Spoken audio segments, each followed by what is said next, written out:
प्रिय दर्शकों नमस्कार। हाजिर हूँ।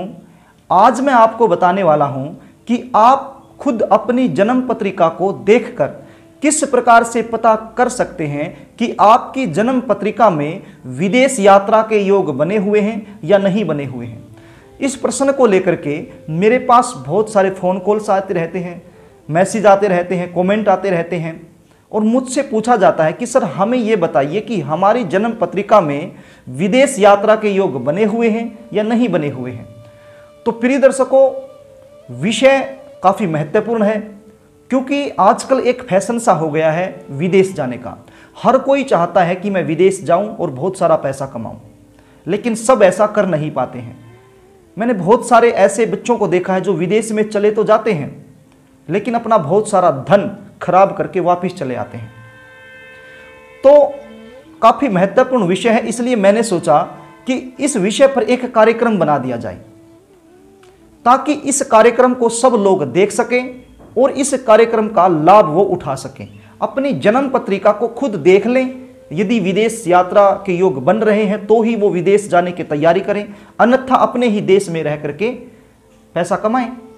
तो प्रिय दर्शकों, यदि आप भी विदेश यात्रा करना चाहते हैं, विदेश में जाकर के बहुत सारा धन कमाना चाहते हैं, तो इस कार्यक्रम में आप अंत तक बने रहिए क्योंकि आज इस कार्यक्रम के माध्यम से मैं बहुत ही आसान सूत्र आपको बताने जा रहा हूं। वैसे तो ये विषय बहुत गहराई का विषय है, बहुत सारी चीज़ों को ध्यान में रखकर अंतिम परिणाम तक पहुंचा जाता है, लेकिन मैं बहुत सारा शोध करने के बाद इन सूत्रों को आपके लिए लेकर के आया हूं, बहुत ही आसान तरीके से आपको बताने वाला हूं। प्रिय दर्शकों, कार्यक्रम शुरू करूं इससे पहले मैं आपसे निवेदन करना चाहूँगा, यदि आप मेरे चैनल पर नए हैं तो चैनल को सब्सक्राइब कर लें, बेल आइकन को भी प्रेस कर लें ताकि हमारे आने वाले जो वीडियो हैं उनका नोटिफिकेशन आपको मिल जाए और आप आसानी से देख पाएं। तो प्रिय दर्शकों, शुरू करते हैं आज का कार्यक्रम। आप स्क्रीन पर देख पा रहे होंगे एक जन्म पत्रिका को। ये मेष लगन की जन्म पत्रिका बनती है क्योंकि लगन में ही 1 नंबर राशि लिखी गई है। अब जो लोग मेरी वीडियो को लगातार देखते हैं वो जान चुके होंगे कि राशियों के अंक कौन से होते हैं और कौन सी राशि का स्वामी कौन सा ग्रह बनता है, लेकिन फिर भी यदि कोई नया दर्शक जुड़ा है तो उसके लिए मैंने इस जन्म कुंडली के बराबर में साइड में एक टेबल बना रखी है जहां मैंने 1 से 12 तक के अंक दर्शाए हैं और उसके सामने ग्रह दर्शाए हैं। ये 1 से 12 तक अंक ये राशियों के अंक हैं। जहां 10 नंबर लिखा है उसका अर्थ मकर है, जहां 12 नंबर लिखा है उसका अर्थ मीन है और जहां 5 नंबर लिखा है उसका अर्थ सिंह है। तो इसी प्रकार से इन राशियों के जो अंक हैं इनके सामने मैंने ग्रह दर्शाए हैं। तो अर्थात जन्म कुंडली में जहां पर भी जो अंक होगा उस अंक का स्वामी कौन सा ग्रह बनता है इस टेबल की सहायता से आप जान पाएंगे। और इस टेबल के जो नीचे वाली साइड है वहां मैंने राशियां दर्शाई हैं। राशियों का स्वभाव चर, स्थिर और द्विभाव स्वभाव, 3 प्रकार का स्वभाव होता है राशियों का।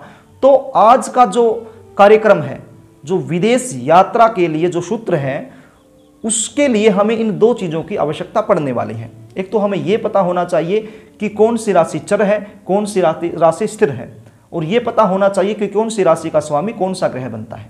तो बड़े ही आसान तरीके से, आप चिंता मत कीजिए, बिल्कुल भी आप टेंशन मत लीजिए, बहुत ही आसान और सहज तरीके से हम आपको बताऊंगा। बस थोड़ा सा आपने अपना दिमाग लगाना है, थोड़ा सा दिमाग पर जोर देना है, बाकी सब अपने आप पता चल जाएगा आपको। अब देखिए, ये जन्म कुंडली आप देख रहे हैं। जन्म कुंडली का जो 12वां भाव होता है, जो 12वां भाव होता है, इस जन्म कुंडली में जहां 12 नंबर लिखा है वो जन्म कुंडली का 12वां भाव है। अब 12वें भाव से ही हम विदेश यात्रा का विचार करते हैं। वैसे तो हम 9वें भाव से भी करते हैं, 8वें भाव से भी, 6ठे भाव से भी, लेकिन विशेष रूप से जन्म कुंडली का जो 12वां भाव है वहीं से हम विदेश यात्रा का विचार करते हैं, लंबी लंबी यात्राओं का विचार करते हैं। तो प्रिय दर्शकों, आपने ये देखना है कि इस 12वें भाव में कितने नंबर की राशि है। अब ये जो जन्म पत्रिका आप देख रहे हैं ये तो मेष लगन की जन्म पत्रिका है, इसलिए वहां पर 12 लिखा गया है, लेकिन आपकी जो जन्म पत्रिका है वो किसी भी लगन की हो सकती है। तो फिर 12वें भाव में कोई भी अंक हो सकता है। अब मान लीजिए 12वें भाव में 4 अंक लिखा है तो 4 अंक का अर्थ फिर चंद्र बन जाएगा। अब यहां 12 लिखा है तो इसका अर्थ यहां पर देवगुरु बृहस्पति बन जाते हैं इसके स्वामी, क्योंकि मीन राशि और मीन राशि के स्वामी देवगुरु बृहस्पति बन जाते हैं। तो इसी प्रकार से आपने अपनी जन्म पत्रिका में देख लेना है कि जो जन्म कुंडली का 12वां भाव है उसमें कितने नंबर का अंक लिखा है, कितने नंबर की राशि लिखी है। तो उस राशि का जो स्वामी बनता है वो कौन है, ये आपने देख लेना है।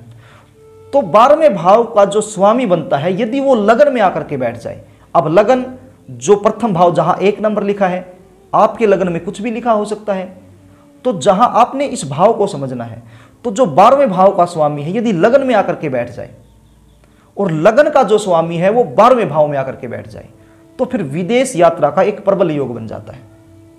यह पहला नियम आपको समझ में आ गया होगा। देखो एक बार मैं और बता देता हूं, थोड़ा सा ध्यान दीजिए। जो 12वां भाव है उसका स्वामी यदि लगन में आकर के बैठ जाए और लगन का स्वामी यदि 12वें भाव में जाकर के बैठ जाए, तो यह विदेश यात्रा का एक प्रबल योग बनता है।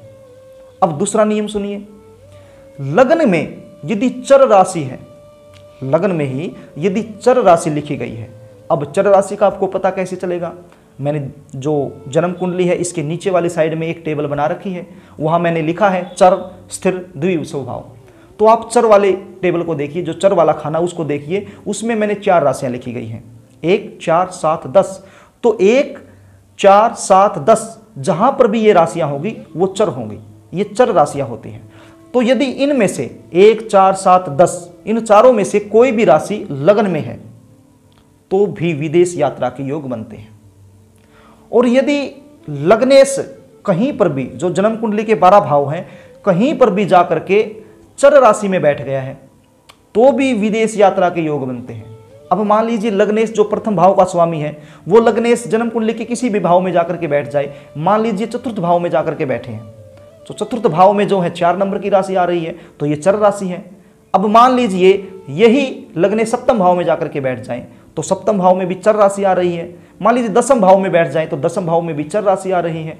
तो यदि ये चर राशि में बैठते हैं, मैं ये बात इस मेष लगन की जन्म कुंडली की बात कर रहा हूं, लेकिन आपकी जन्म कुंडली कुछ भी हो सकती है। आपने सिर्फ ये देखना है कि जो लगन का स्वामी है अर्थात जो लग्नेश है वो चर राशि में यदि बैठा है तो भी विदेश यात्रा के योग बनते हैं। या फिर आप इसको एक तरीके से और देख सकते हैं, कोई भी ग्रह जन्म कुंडली के 12 भाव में कहीं भी बैठा हो, चर राशि में बैठा हो, कोई भी ग्रह हो सकता है, चर राशि में बैठा हो और वो लग्नेश को देख रहा हो या फिर लगन को देख रहा हो तो भी विदेश यात्रा के योग बन जाते हैं। यह हुआ दूसरा नियम। अब जानिए तीसरा नियम। अब प्रिय दर्शकों, यदि चतुर्थ भाव का स्वामी, जहां 4 नंबर लिखा गया है वो है चतुर्थ भाव, चतुर्थ भाव का स्वामी यदि द्वादश भाव में जाकर के बैठ जाए तो भी विदेश यात्रा का एक योग बनता है। अब और सुनिए, यदि 9वें भाव का स्वामी, 10वें भाव का स्वामी यदि द्वादश भाव में जाकर के बैठ जाए तो भी विदेश यात्रा का योग बनता है। अब ये 9वां भाव 10वां भाव, जहां 9 नंबर लिखा है वो 9वां भाव, जहां 10 नंबर लिखा है वो 10वां भाव। आपकी जन्म कुंडली में इन भाव में कोई भी अंक हो सकता है, उसकी चिंता आप मत कीजिए। बस आप ये देखिए कि इस भाव में क्या अंक लिखा है और उस अंक का स्वामी कौन बनता है और स्वामी कहां पर जाकर के बैठ गया है।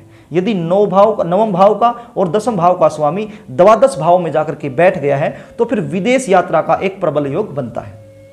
वहीं 6ठे भाव का स्वामी, 8वें भाव का स्वामी यदि द्वादश भाव में जाकर के बैठ गया है और शनि की दृष्टि पड़ गई है, अब मान लीजिए 6ठे भाव का स्वामी, 8वें भाव का स्वामी द्वादश भाव में बैठ गया और शनि ने कहीं से भी बैठ करके अपनी दृष्टि डाल दी द्वादश भाव पर तो भी विदेश यात्रा का एक प्रबल योग बनता है। अब और सुनिए, यदि जन्म कुंडली के द्वादश भाव में शुक्र बैठा हो, बलवान होकर के, निर्बल शुक्र नहीं होना चाहिए, बलवान होकर के यदि शुक्र द्वादश भाव में बैठा हो तो भी जन्म कुंडली में विदेश यात्रा का एक प्रबल योग बनता है। क्योंकि शुक्र यदि 12वें भाव में बैठे हैं बलवान होकर के तो फिर जातक हवाई यात्रा अवश्य करता है, इसलिए ये विदेश जाने का एक प्रबल योग बना देता है। अब ये जो मैंने नियम आपको बताए हैं ये लड़का हो या लड़की हो दोनों के लिए समान रूप से काम करेंगे। तो ये योग देखना बहुत जरूरी है, नहीं तो कई बार ऐसा होता है कि हम विदेश चले जाते हैं, पैसा बर्बाद करके आ जाते हैं। तो प्रिय दर्शकों, किसी भी प्रकार की आपको समस्या ना हो, यदि आप विदेश जाने के इच्छुक हैं तो आप जन्म पत्रिका में ये देख सकते हैं, ये योग किस प्रकार से योग बन रहे हैं, आप इनको देख सकते हैं। मैंने बड़े ही आसान, सरल और सहज तरीके से आपको समझाने की कोशिश की है। आपको बिल्कुल भी चिंता नहीं करनी है। बस आप ये देख लीजिए, ये जन्म कुंडली के साइड में जो टेबल बनी है इसको देख लीजिए। इसकी सहायता से आप राशि और राशियों के स्वामी जान पाएंगे, और जो नीचे टेबल बनी है उसकी सहायता से आप ये जान पाएंगे कि चर राशि कौन सी है। अब जो मैंने चर लिखा है उसके नीचे 1, 4, 7, 10 लिखा है। बस यही तो है, बड़ा ही आसान है। तो प्रिय दर्शकों, आशा करता हूं कि आपको समझ में आ गया होगा। यदि फिर भी कुछ समझ में ना आया हो, मेरे समझाने में कोई कमी रह गई हो, तो फिर कमेंट बॉक्स का सहारा आप ले सकते हैं, वहाँ टाइप कर सकते हैं, मैं आपका रिप्लाई जरूर दूंगा। और यदि आप अपनी जन्म पत्रिका दिखाना चाहते हैं, किसी भी प्रकार का दोष जन्म पत्रिका में बना हुआ है, शादी को लेकर के या फिर नौकरी को लेकर के या फिर किसी भी समस्या बनी हुई है, तो फिर आप अपनी जन्म कुंडली का विश्लेषण मुझसे करवा सकते हैं। आप मुझसे संपर्क कर सकते हैं स्क्रीन पर दिए गए नंबरों से। तो प्रिय दर्शकों, यदि कार्यक्रम अच्छा लगे तो वीडियो को कमेंट करें, लाइक करें एवं शेयर भी करें। आज के लिए बस इतना ही। कल फिर मिलेंगे, तब तक के लिए नमस्कार।